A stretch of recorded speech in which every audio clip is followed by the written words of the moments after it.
So guys, last video में मैंने आपसे रिफ्रैक्शन के बारे में डिस्कस किया था। मैंने लेंस फार्मूला और उन पे बेस्ड न्यूमेरिकल्स भी डिस्कस किए थे, मिरर के भी डिस्कस किए थे। अब हम डिस्कस करेंगे रिफ्रैक्शन थ्रू प्रिज्म।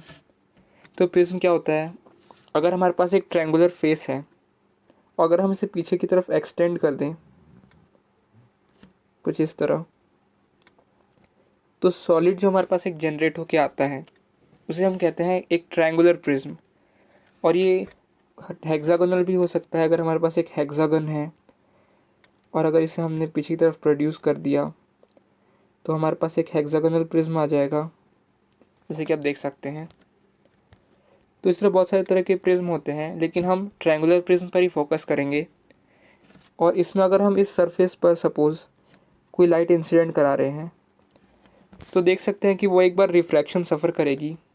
अगर हम इसे किसी ग्लास मीडियम या किसी और मीडियम का बनाते हैं जिसमें कि लाइट ट्रेवल कर सके, तो लाइट एक बार इस सरफेस के थ्रू रिफ्रैक्शन सफ़र करेगी, फिर वो यहाँ आएगी और इस सरफेस पर इंसिडेंट होगी। तो इस सरफेस के थ्रू भी एक बार रिफ्रैक्शन होगा जिससे कि लाइट यहाँ से बाहर निकलेगी। तो यहाँ दो बार रिफ्रैक्शन होता है लाइट का, और इसी को हमें इसके थ्रू स्टडी करना है। तो अगर लाइट किसी भी एंगल पर इस पर इंसिडेंट है, सपोज़ इस सरफेस पे, तो हमें एक क्रॉस सेक्शनल एरिया मिलता है यहाँ पर कुछ इस तरह का, जैसा आप देख सकते हैं। और इसी क्रॉस सेक्शनल एरिया को अगर हम थोड़ा फ्रंट से देखें तो वो कुछ इसी तरह का दिखेगा, जैसा कि हमारे पास ये है इस तरह का शेप। तो लाइट जो होगी वो इस सरफेस पे इंसिडेंट होगी, और जैसा कि एक सरफेस है तो इस पर एक नॉर्मल होगा,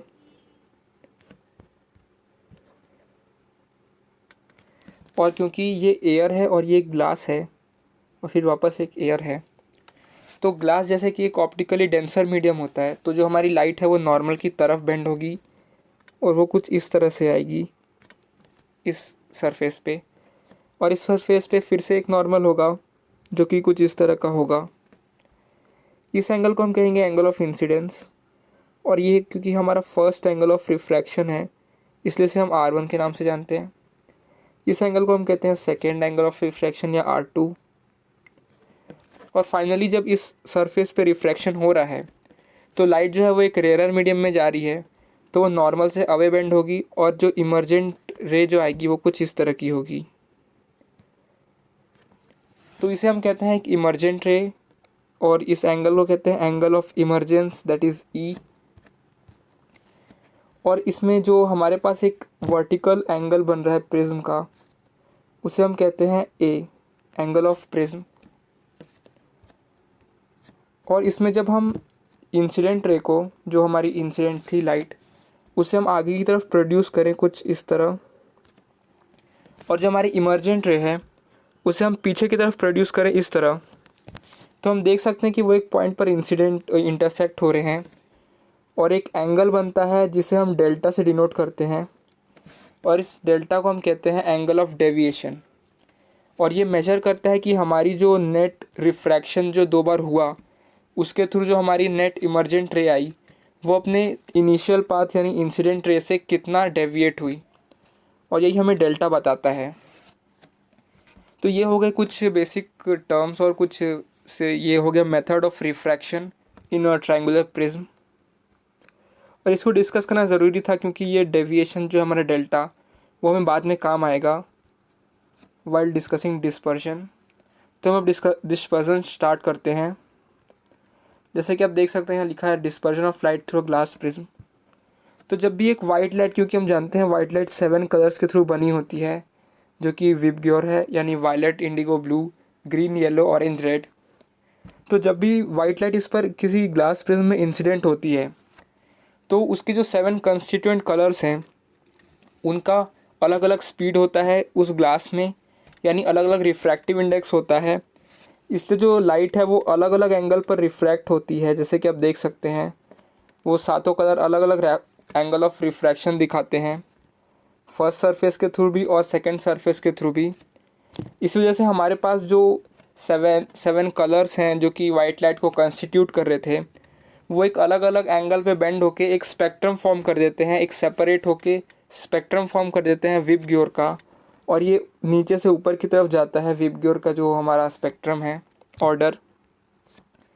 और ऐसा इसलिए होता है क्योंकि जो नेट हमारे पास रेज आती हैं अलग अलग कलर्स की, वो अपने इनिशियल यानी वाइट लाइट के पाथ से अलग अलग एंगल पे डेविएट होती हैं, जैसे कि आप यहाँ देख सकते हैं।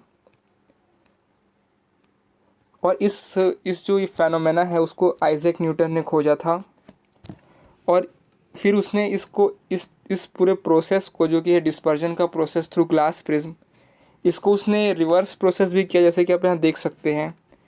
उसने वाइट लाइट जैसे कि एक प्रिज्म से डिस्पर्स होकर निकली, फिर उसी प्रिज्म को, उसके आइडेंटिकल प्रिज्म को जिसका कि एंगल ऑफ प्रिज्म ए था, उसको उल्टा रख दिया, रिवर्स ऑर्डर में रख दिया। तो ये जो पूरा प्रोसेस था स्पेक्ट्रम का डिस्पर्जन का, वो फिर उल्टा चला, यानी अब लाइट जो थी वो 7 कलर्स के थ्रू फिर से रिफ्रैक्ट हुए वो 7 कलर्स, और वो फिर से एक सिंगल लाइट बना दिए जो कि वाइट लाइट थी हमारी, जो हमारी सेकेंड प्रिज्म के दूसरे सरफेस से निकली। तो इस एक्सपेरिमेंट के थ्रू आइजैक न्यूटन ने ये वेरीफाई किया, ये कंफर्म किया कि जो वाइट लाइट होती है वो 7 कलर्स के थ्रू ही बनी होती है, जो कि विबग्योर, हम जिसे विबग्योर के नाम से जानते हैं। और इसमें क्वेश्चंस आते हैं जैसे कि रेड कलर जो है वो हमारा सबसे कम डेविएट हो रहा है अपने एंगल से, जैसे कि हम देख सकते हैं इसका angle of deviation delta R सबसे कम होता है। तो यानी रेड कलर का एंगल ऑफ डेविएशन सबसे कम होता है। वहीं वायलेट कलर का जो एंगल ऑफ डेविएशन है वो हम देख सकते हैं सबसे ज़्यादा होता है। तो डेल्टा वायलेट इज़ हाईएस्ट, फिर डेल्टा इंडिगो, फिर डेल्टा ब्लू, फिर डेल्टा ग्रीन, और इसी तरह से ये एक डिक्रीजिंग ऑर्डर में अरेंज हो जाते हैं। तो ये हो गया dispersion of light through a glass prism. और इसका एक बहुत बड़ा अच्छा एग्जांपल जो हमें मिलता है वो है एक रेनबो। जैसे कि आप यहाँ देख सकते हैं एक रेनबो का फॉर्मेशन।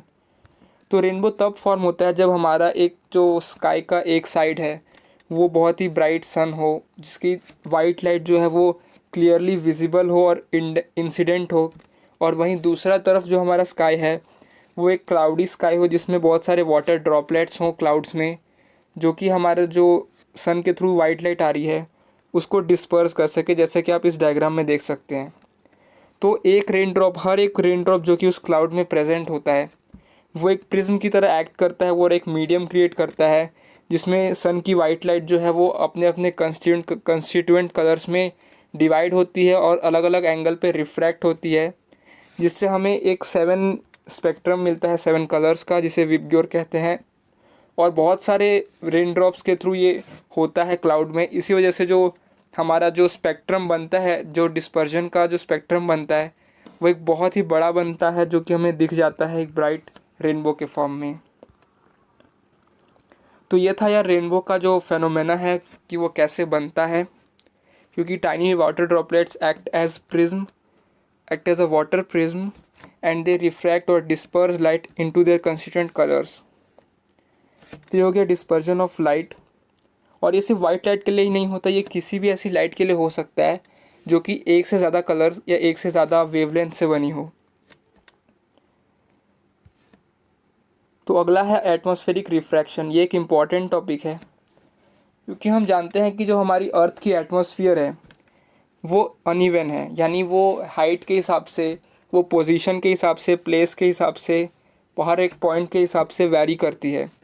यानी हमारी जो एयर डेंसिटी है, जैसे कि यहाँ लिखा है कि air density is not even throughout the atmosphere due to which the light coming from outer space undergoes multiple and variable रिफ्रैक्शंस।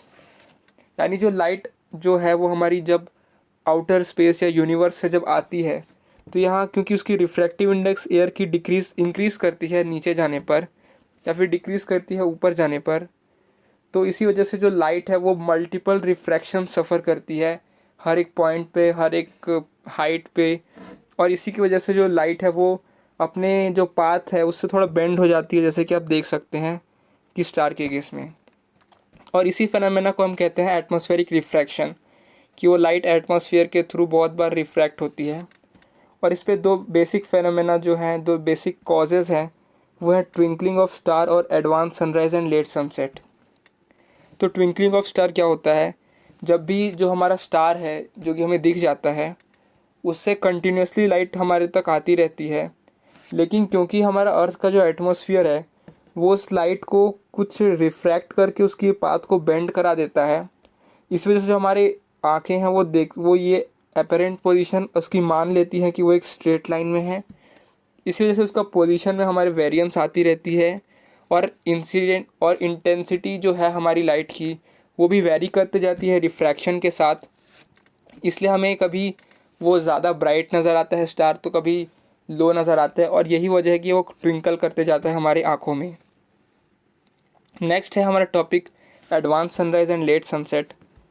क्योंकि जब हमारा सन एक हॉरिज़न जो कि उसकी लेवल होती है जिसके अबव वो हमें दिख सकता है, लेकिन जब हमारा सन अपने हॉरिज़न से नीचे रहता है सनराइज़ के वक्त, तो वो उसकी जो लाइट आ रही होती है हम तक, वो बेंड होके हमारे आँखों तक आ जाती है। हालांकि उसे आना नहीं चाहिए, लेकिन वो बेंड होके किसी तरह रिफ्रैक्शन की वजह से लाइट बेंड होते होते हमारी आँखों तक रीच करती है, और हमारी जो आँखें हैं वो उसकी एक एपरेंट पोजीशन मान लेती हैं जो कि एक स्ट्रेट लाइन में होती है। और यह हमें ऐसा लगता है कि जो हमारा सन है वो हॉरिज़न के ऊपर आ चुका है, और यानी हमारा जो सनराइज़ है वो हो चुका है, बल्कि वो हुआ नहीं होता। इसी फेनोमेना को हम कहते हैं एडवांस सनराइज़। और सेम एक सनसेट के केस में भी हो सकता है कि जब हमारा जो सन है वो सेट हो चुका है, यानी वो अपने हॉरिज़न से नीचे जा चुका है जहाँ उसकी लाइट नहीं आ सकती, लेकिन उसकी लाइट क्योंकि रिफ्रैक्शन की वजह से किसी तरह बेंड होकर हमारे आँखों तक आ जाती है, तो जो हमारा आँख है वो उसकी एक एपरेंट पोजीशन मान लेता है कि वो एक स्ट्रेट लाइन में है, और वो अभी तक अपने हॉरिज़न से नीचे नहीं गया है, यानी अभी तक सनसेट नहीं हुआ है। इसी फेनोमेना को हम कहते हैं लेट सनसेट। तो ये दोनों ही फेनोमेना एटमॉस्फेरिक रिफ्रैक्शन की वजह से होते हैं, क्योंकि लाइट की जो पाथ है वो बेंड होते होते एटमॉस्फेयर की वजह से हमारी आँखों तक आती है, और हमारी आँखें उसकी कोई एपरेंट पोजीशन मान लेती हैं, जिसकी वजह से ये दोनों एरर्स हो जाते हैं। अब नेक्स्ट आता है हमारा स्कैटरिंग ऑफ लाइट, जो कि एक लाइट का बेसिक फेनोमेना है। कि लाइट जब भी when light encounters any particle of a medium with comparable size of to that of its ray, the ray of light undergoes scattering। यानी जब भी हमारे पास कोई मीडियम में एक पार्टिकल है जिसकी जो साइज़ है वो बहुत ज़्यादा भी नहीं है और बहुत कम भी नहीं है, जब वो किसी एक लाइट रे के पाथ में आता है, तो जो लाइट रे होती है वो उस पार्टिकल को क्योंकि पास नहीं कर पाती, इसलिए वो डिफरेंट डायरेक्शंस में स्कैटर हो जाती है इधर उधर, और इसी मेथड को हम कहते हैं स्कैटरिंग ऑफ लाइट। और इसके एक बहुत ही अच्छा जो हमारा एग्जांपल है वो है टिंडल इफ़ेक्ट, जो कि कोलॉइडल सॉल्यूशन में मिलता है। कि the scattering of light by the particles of a colloidal state solution due to which the path of light becomes visible is called as Tyndall effect.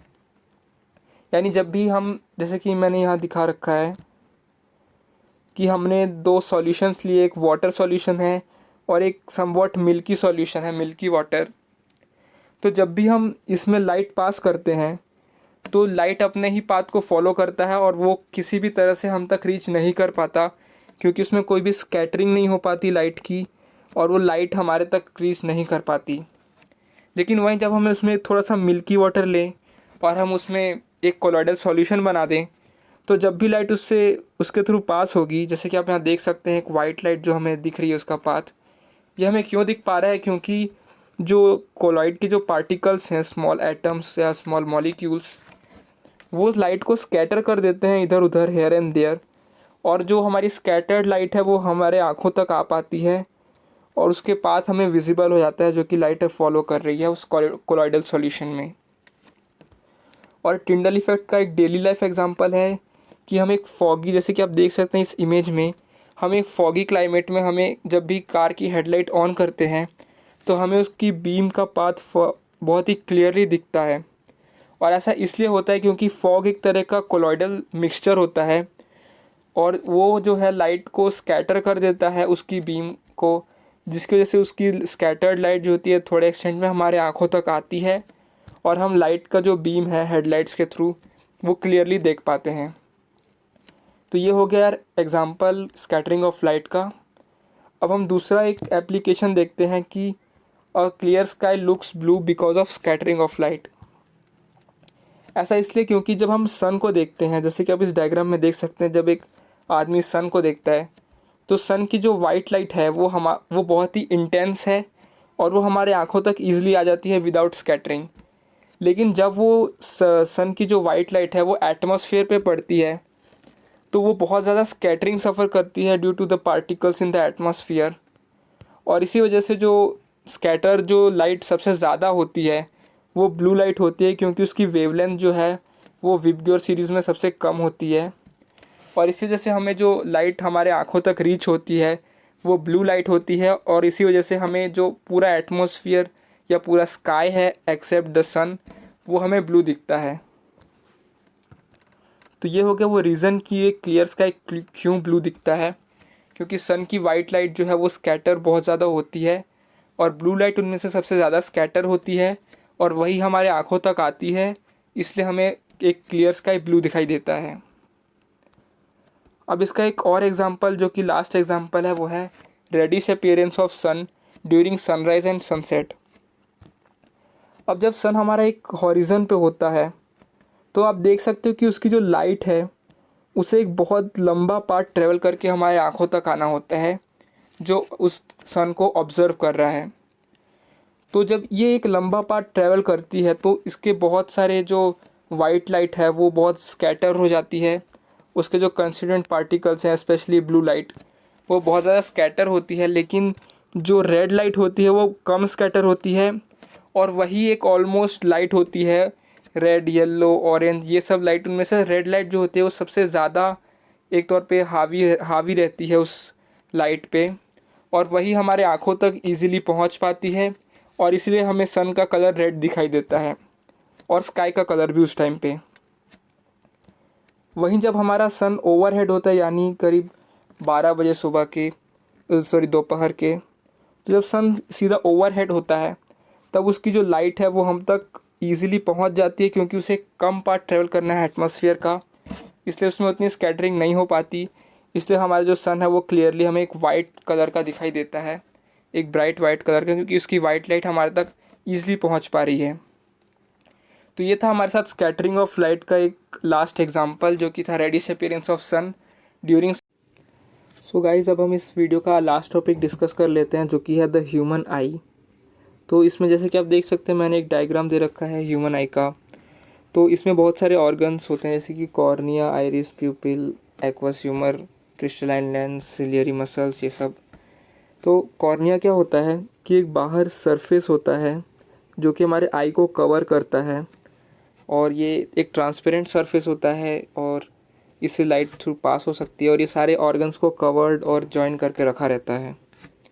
फिर हमारे पास है एक एक्वस ह्यूमर उसके नीचे, और ये एक्वस ह्यूमर एक लिक्विड होता है जो कि हमारे आई और आई लेंस को नरिश्ड रखता है, उनको थोड़ा वेट या कह सकते हैं कि नरिश्ड रहता है ताकि वो एक्टिव रहें और ठीक से वर्क करें। और इसी तरह विट्रस ह्यूमर भी हमारे आई के दूसरे पार्ट को नरिश्ड और एक्टिव रखता है।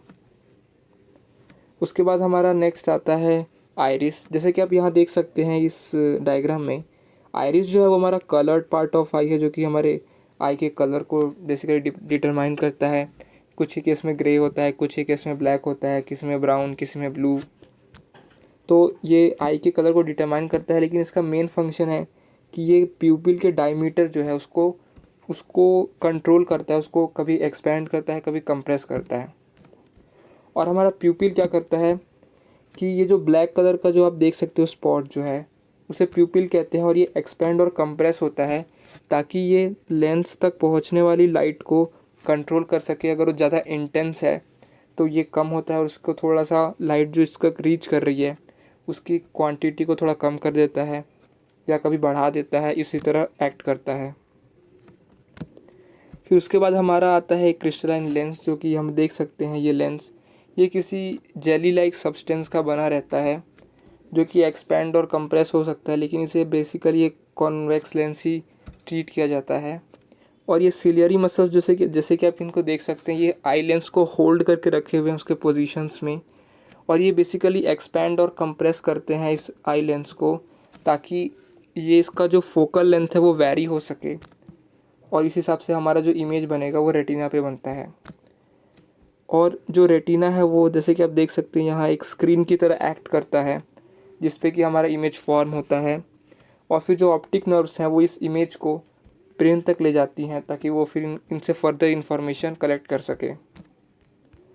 तो जब भी आई के सामने कोई भी ऑब्जेक्ट प्लेस होता है तो हमारी आई जो है वो इनसे रेस आती है आई लेंस तक, और फिर हमारे सिलियरी मसल्स जो हैं वो इसके फोकल लेंथ को इस तरह वैरी करते हैं ताकि ये सीधा रेटिना पे कन्वर्ज हो और हमारी जो इमेज है वो सीधा रेटिना पे बने, कुछ इस तरह से।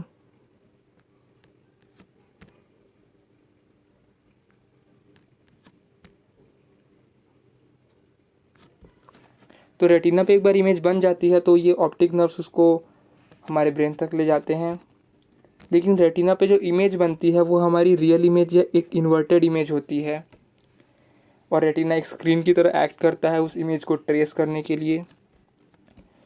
और इसी वजह से जो रियल इमेज इन्वर्टेड इमेज होती है, हमारे ऑप्टिक नर्व्स उसे ब्रेन तक ले जाके फिर हमारा ब्रेन उसे सीधा करके देखता है और उससे फर्दर इंफॉर्मेशन कलेक्ट कर सकता है। तो ये हो गया आई की फंक्शनिंग। और आई में जो हमारे ये जैसे आप देख सकते हैं, ये जो वाइट कलर का जो मैटर हमें दिख रहा है आई में, इसे हम कहते हैं स्क्लेरा। तो ये हो गया आई के बारे में डिस्कशन। अब हम इसके कुछ फैक्ट्स डिस्कस करते हैं, जो कि है पावर ऑफ एकोमोडेशन। तो जैसे कि मैंने बताया था कि जो सिलियरी मसल्स होते हैं ये हमारी आई की फोकल लेंथ को इस तरह वैरी करते रहते हैं, इसको स्ट्रेच करके, इस आई लेंस को कंप्रेस करके इसको इस तरह वैरी करते हैं ताकि जो हमारा आई है वो दूर रखे या पास रखे ऑब्जेक्ट्स को देख सके साफ साफ रेटिना पे। तो पावर ऑफ एकोमोडेशन उसी एबिलिटी को बोलते हैं हमारे आई लेंस की या हमारे आई की, कि वो कितने दूर के ऑब्जेक्ट्स को या कितने पास के ऑब्जेक्ट्स को देख सकता है। और लीस्ट डिस्टेंस ऑफ, और फॉर अ नॉर्मल आई ये least distance of distinct vision, यानी वो मिनिमम डिस्टेंस जिससे कि हम किसी भी सब्सटेंस को देख सकते हैं बिना किसी आई स्ट्रेन या बिना किसी फोकस के। तो जैसे कि जब भी हम किसी सब्सटेंस को पास से देखते हैं, किसी भी ऑब्जेक्ट को पास से देखते हैं, या जब भी हम किसी बुक को पास से रीड कर रहे होते हैं, तो बहुत देर तक उस पर देखते रहने से हमारे आई में एक स्ट्रेन होता है, एक थोड़ी सी प्रॉब्लम होती है उसको देखने में, या थोड़ा सा डिस्कम्फर्ट होता है, इसीलिए वो एक least distance of distinct vision में नहीं गिना जाता। तो for a normal I the least distance of distinct vision is 25 centimetre. यानी इस तक अगर हम एक ऑब्जेक्ट रखें तो हम उसे विद ईज़, हमारा आई लेंस उसे साफ साफ उसका इमेज फॉर्म कर सकता है और हमारी आई उसे साफ साफ देख सकती है। इससे पास लाने पर, यानी 24, 23 इतने डिस्टेंस पे भी लाने पर जो हमारा आई है उसे थोड़ी सी स्ट्रेन होती है उस ऑब्जेक्ट को देर तक देखते रहने में या उसे देखने में। फिर फार पॉइंट वो पॉइंट होता है कि जितना दूर तक हमारा आई उसे देख सकता है किसी भी ऑब्जेक्ट को, और for a normal I the far point is infinite, यानी हमारा आई जो है वो इनफाइनाइट तक देख सकता है। लेकिन कुछ केसेस में फार पॉइंट और least distance of distinct vision equal नहीं हो पाते 25 और इनफाइनाइट के। तो वैसी चीज़ों को हम आई डिफेक्ट्स में गिनते हैं, जो कि मैं दिखाने जा रहा हूँ। जैसे कि आप देख सकते हैं आई डिफेक्ट्स में कि जब यहाँ दो तरह के डिफेक्ट्स होते हैं, मायोपिया एंड हाइपरमेट्रोपिया। मायोपिया को हम कहते हैं शॉर्ट साइटेडनेस, और हाइपरमेट्रोपिया को हम कहते हैं लॉन्ग साइटेडनेस। अब शॉर्ट साइटेडनेस जैसे कि वर्ड बता रहा है, साइटेडनेस मतलब होता है कि द एबिलिटी टू साइट और द एबिलिटी टू सी, यानी मायोपिया में हम शॉर्ट या नियर बाय चीज़ों को देख सकते हैं लेकिन दूर रखी चीज़ों को हम नहीं देख पाते। और वैसे ही वाइस वर्सा इसका हाइपरमेट्रोपिया में हम लॉन्ग साइटेडनेस होता है, यानी हम दूर की चीज़ों को देख पाते हैं लेकिन पास की चीज़ों को नहीं देख पाते। तो ये उसके कुछ रे डायग्राम्स हैं जिसमें कि हमारा दूर रखा ऑब्जेक्ट से जो इनफाइनाइट से रेज आती रहती हैं, हमारा जो आई लेंस है वो उसे पास में फोकस कर देता है कहीं, ना कि रेटिना में फोकस करने के बजाय। इसी वजह से जो हमारा इमेज है वो रेटिना पे उतना परफेक्टली फॉर्म नहीं होता, थोड़ा ब्लर फॉर्म होता है और हमारा आई जो है उसे क्लियरली नहीं देख पाता। और वैसे ही अगर हमारा एक हाइपरमेट्रोपिक आई है तो जो पास रखी जो सब्सटेंस है उससे जब इमेजेस जो रेज आती हैं तो हमारा जो आई लेंस है वो उसे परफेक्टली उतना फोकस नहीं कर पाता और वो कहीं दूर जाके मीट करती हैं। इसी वजह से रेटिना में एक परफेक्ट इमेज फॉर्म नहीं हो पाती और हमारा आई उसे ठीक से नहीं देख पाता। तो इसको करेक्ट करने के लिए हमारे पास दो तरह के लेंसेज जो कि हमने पढ़े थे कि एक, जैसे कि आप देख सकते हैं इस डायग्राम में, कि हम एक कॉन्केव लेंस यूज़ करते हैं, यानी जो दूर से आ रही रेज़ होती हैं ये उन्हें थोड़ा डाइवर्ज कर देता है, जिससे जो हमारा आई लेंस होता है वो इन्हें पास में कन्वर्ज ना करने के बदले इसे थोड़ा दूर में कन्वर्ज करता है रेटिना की तरफ, रेटिना पर। और इसी एबिलिटी की वजह से हम एक कॉन्केव लेंस यूज़ करते हैं ताकि ये रेस को थोड़ा डाइवर्ज कर दे, जिससे हमारी आई लेंस उसे थोड़ा दूर में रेटिना पर फॉर्म कर सके।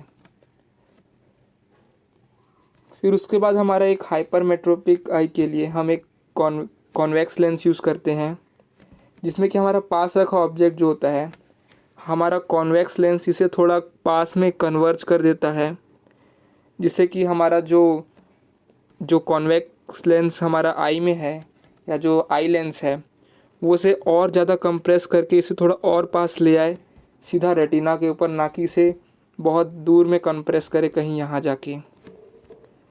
इसीलिए हम इस एबिलिटी की वजह से कॉन्वेक्स लेंस यूज़ करते हैं हाइपरमेट्रोपिक आई के लिए, ताकि वो उसे थोड़ा और कंप्रेस कर सके या कन्वर्ज कर सके रेस को, जिससे कि हमारा आई लेंस उसे और पास में कन्वर्ज कर सके, ना कि दूर में कन्वर्ज करे। तो ये हो गए यार हमारे आई के दो डिफेक्ट्स, जिसकी वजह से हमें साफ साफ नहीं दिखाई देता, और ये उनके करेक्टिव मेजर्स हो गए। और इन्हीं दोनों प्रॉपर्टीज़ की वजह से हम इन्हें ग्लासेस बनाने में यूज़ करते हैं, इन डिफेक्ट्स को क्योर करते हैं इसी की वजह से। तो इसी के साथ हम लाइट चैप्टर ख़त्म करते हैं with the human I and other things. Next chapter में हम इलेक्ट्रिक करंट डिस्कस करेंगे, उसके इफ़ेक्ट्स डिस्कस करेंगे। So goodbye guys.